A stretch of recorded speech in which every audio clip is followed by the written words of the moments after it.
Welcome back. So today we are doing some storm damage assessment. We had 1.7 inches of rain come in about an hour or two, which is a tremendous amount of water. So we're gonna go around, take a look, and see what all the damage is. That's what we're doing today on the farm.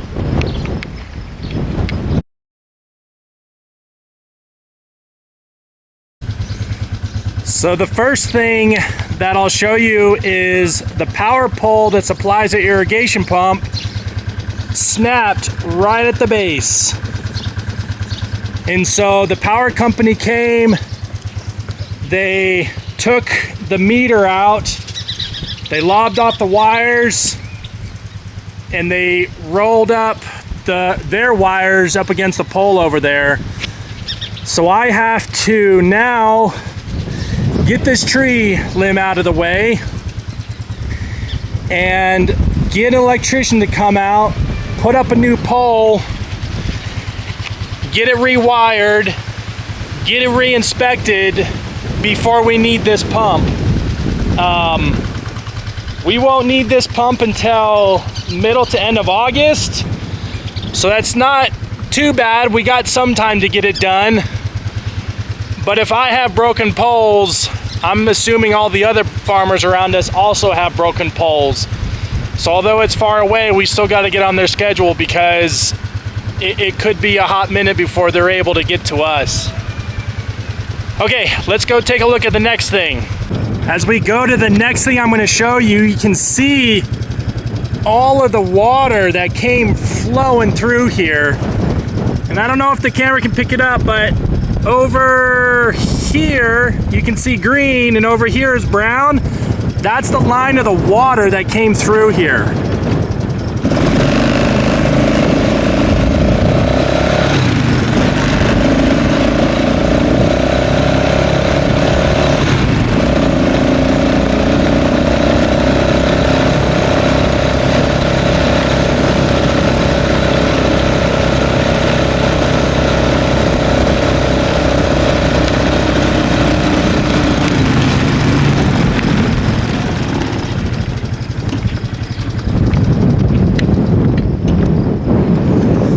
So you can see, so here's the side roll.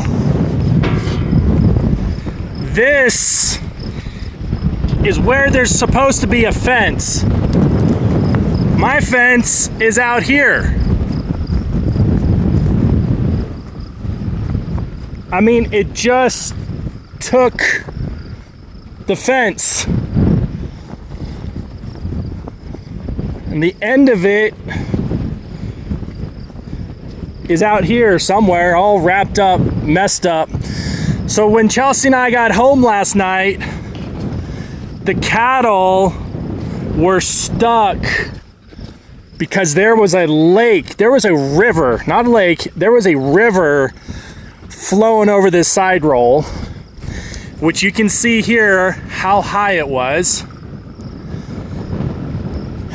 And the cattle were stuck in this corner. They were cut off. There was water flowing right here, and they were cut off. And so they found this hole right here, and they got out. But that now means this east side boundary fence is down, and we don't have our alfalfa fence built yet. And as of last night, our electric fence was underwater. So I'll take you over to that, and then I'll go show you the other fence, which is just as bad. So as you come up over this hill, we now have lakefront property here. See if I can get around it here.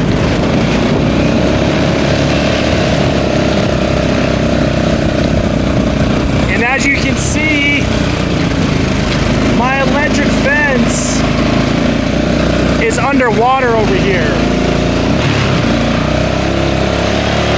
Ooh, it's muddy, muddy.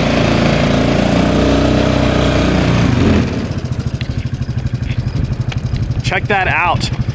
And actually the water has receded, because if you look over here, you can see the line of where the water was. Oh boy. That is a tremendous amount of water coming through here. We've had water in here before, maybe out to the field just a little bit, maybe out to about here or so, but we've never had it flowing like a river through here. They actually said that there was a funnel, and I don't know if it hit the ground, but people were saying there's a tornado right in our area. And just to the southeast of us, they got 4 feet of hail that fell, and they were actually blading the roads to get the hail off the roads. What a tremendous storm that came through here. I'm gonna find a way around, and we'll go take a look at this other chunk over here and go look at the other fence line. Here's a different view on the other side of this pond that we have. I've never seen water this far out into the field. The pivot last night, one of these towers was underwater. So let's go see. The water has receded a lot.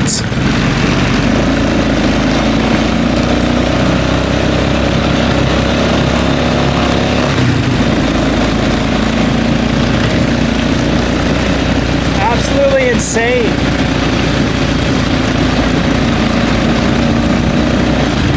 Here's the path. You can see on the camera where the water was last night. Go over here.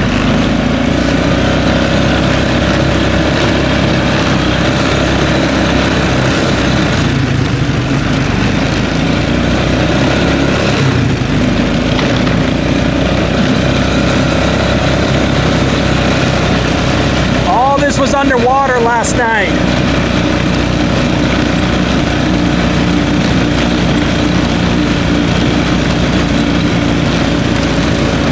Look at all the debris. All the junk that got caught up underneath the pivot tires.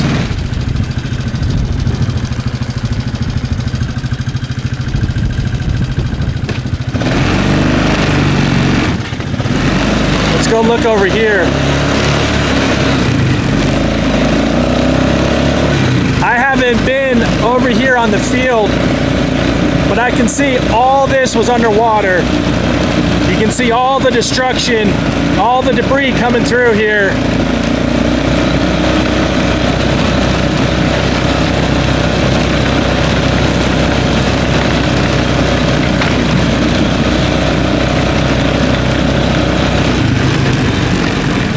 I thought it was maybe 30 or 40 feet. I bet you it's more than that. I bet you it was at least 100 foot. Because it starts from here and goes all the way over to over here.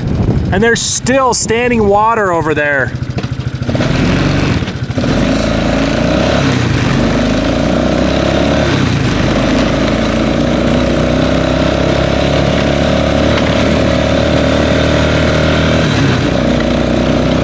I know this fence is down, but I don't know how bad.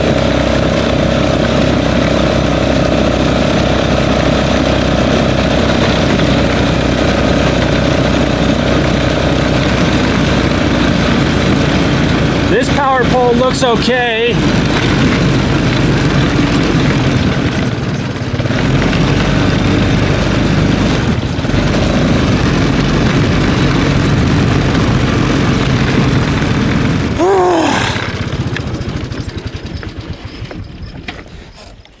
Yep, I would say it took the fence out.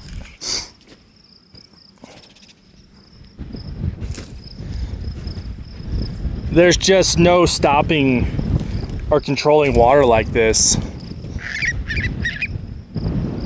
I mean, look at that. Look at this T-post. It bent it.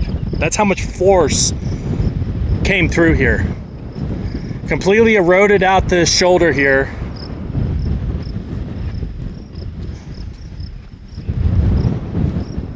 And look at that. Just deep, nasty holes. we're trying to figure out how to put this fence back. Well, the good thing is, before I talk about that, is I've been wanting to take out these T-posts, or these wooden railroad ties. And so, oh, that was one of the fences. Here's the other one. Doggone it, I didn't realize this one was down too. Or this chunk, it actually took out a lot. It looks like it just came across the road in about 100 or so foot swath. Look at that, that whole thing is down. But I've been wanting to take these railroad ties out, so let me turn you around. So that seems like a pretty good opportunity to improve this fence a little bit. And we have been trying to figure out, or discussing, how we can reinforce this fence, because the likelihood of this happening again is pretty high.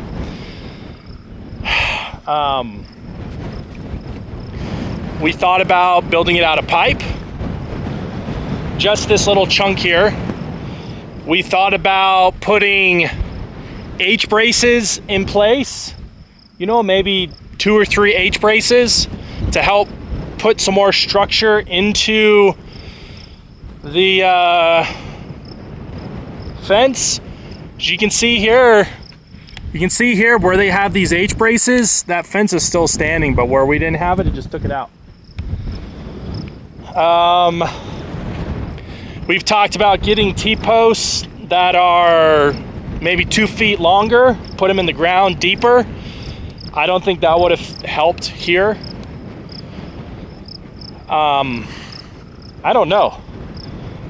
But I do know this is a big problem, because the power pole we can kind of fix and we don't need until August.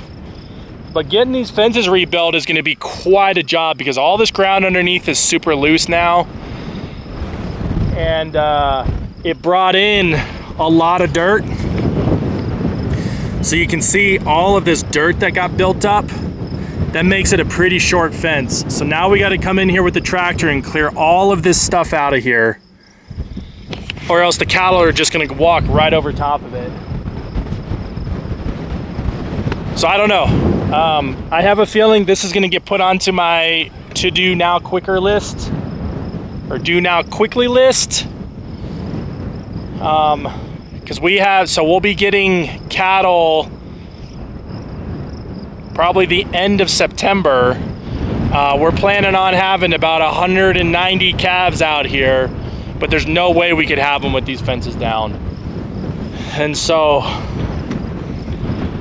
it's all about contingency and having plan B's and C's ready to go for when things like this happen. We got spare hay. Let's go take a look at the calves and we'll talk about our hay a little bit. So as of about 8:45 last night, well, 8:30, we got the calves through this gate way over here. Because like I was telling you, the calves were all over this field, and my neighbors got pinto beans planted out there. And we don't want the cattle getting into them, although this was a freak thing that happened. I mean, there's nothing you can do about it. The fences were literally washed away. And so, but we want to try to minimize any damage to his crop as much as we possibly can. The good thing is they stopped at, he had some old wheat stubble sitting there, so they kind of stopped there, and they just barely touched his beans. They more stepped on it than anything else. So I think that was the good thing out of all of this. But we got the calves through that gate at about 8:30, and then through these pin gates at about 8:45, which I'm really happy about, because these guys are supposed to be going on a truck on Tuesday, and how do you go get black calves in the dark when you can't see them and another storm is rolling in? But anyways, so we tried to build contingencies into everything that we do on the farm, And one of the contingencies is we have spare hay hanging out. So when we bring cattle in, when we're shipping cattle, we can feed them. Cattle get sick, we have feed to take care of them there. And in this scenario here, we weren't planning on feeding them. Let's see, today is, well, basically Wednesday night we started feeding them, and they got to go Wednesday, Thursday, Friday, Saturday, Sunday, Monday, Tuesday. They got to go another 6 days. But we have contingency built into our program to handle these kind of freak things that happen. So the cattle are looking okay. One of the things I was telling Chelsea yesterday is you see a lot of these cowboy shows where they're out in open pasture and they're just running their cattle all over the place and roping them and doing all this silly stuff. And maybe it's not silly for them, but I definitely think running their cattle is silly. But we walk as much as we possibly can our cattle to try to keep them as gentle as possible. And that really paid off yesterday, because these calves could have just been gone. And we were able to get in front of them, and we slowly nudged them back, and we were able to get them in the corrals in a pretty orderly, non-chaotic fashion, which is something that I'm always a fan of. And while we missed the storm, we were off getting this horse. He is a white horse, although you can't tell anymore because he's rolling. But anyways, this is a 9-year-old gelding. His name is Buddy. No, actually his name is Galileo. His papered name is Galileo. He's not actually a papered horse or registered or anything like that, but the horse that the name that they gave him is Galileo. And pretty gentle. He has a little bit of a neck reining issue-ish, I would say. But the lady we got him from, hey buddy, the lady that we got him from was going to use him as a trainer horse, and he originally came off of a ranch, and well, actually he was trained through a BLM program, and then a horse trader came in and bought him up, and then he went to Texas, and then she bought him as a trainer horse, but he didn't care for the arena environment, and so we ended up buying him. She had lots of kids on him, but they just couldn't get him to do anything because he didn't like the arena environment. And so there's a good picture of his butt.